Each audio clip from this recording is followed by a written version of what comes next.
সুমাইয়া মজুমদার আপনি লিখেছেন, যারা দায়ুস তাদের সাথে ইসলামিক দৃষ্টিকোণ থেকে আচরণ কেমন হওয়া উচিত? তাদেরকে কি মন থেকে ঘৃণা করতে হবে?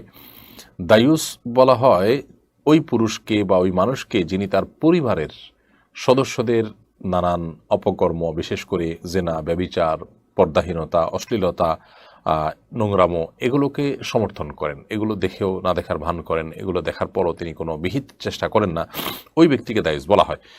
তো দায়ুস ব্যক্তি জান্নাতে প্রবেশ করবে না এবং এটা অপরাধ রীতিমতো।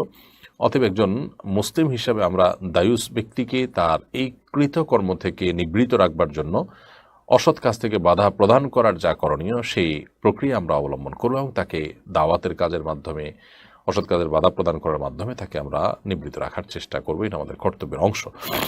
এবং এই দায়ুস যারা আছে তাদেরকে আমরা তাদের এই কৃতকর্মের কারণে, তাদের এই ধরনের ঘৃণ্যকর্ম এবং নাজায়েজ কাজ, হারাম কাজে লিপ্ত থাকার কারণে তাদের প্রতি আমাদের ঘৃণা আসাটা স্বাভাবিক এবং ঘৃণা করাটা বরং কর্তব্যের অংশ।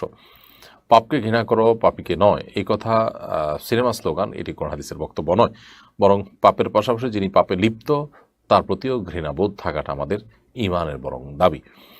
তবে ঘৃণা শুধু আমাদের জন্য যথেষ্ট নয়, বা ঘৃণা করাটা আমাদের কর্তব্য নয়। মূলত আমাদের মূল কর্তব্য হলো যে তাদের প্রতি ঘৃণা তো আসবেই স্বাভাবিকভাবে। আমার ইমানে যে গায়রত আছে, ইমানে যে আত্মসম্মান আছে, সেই জায়গা থেকে তো সেটা আসবেই। কিন্তু এর পাশাপাশি তাদেরকে অন্যায় থেকে, অনাচার থেকে নিবৃত রাখার ন্যূনতম উদ্যোগ আমাদের গ্রহণ করতে হবে।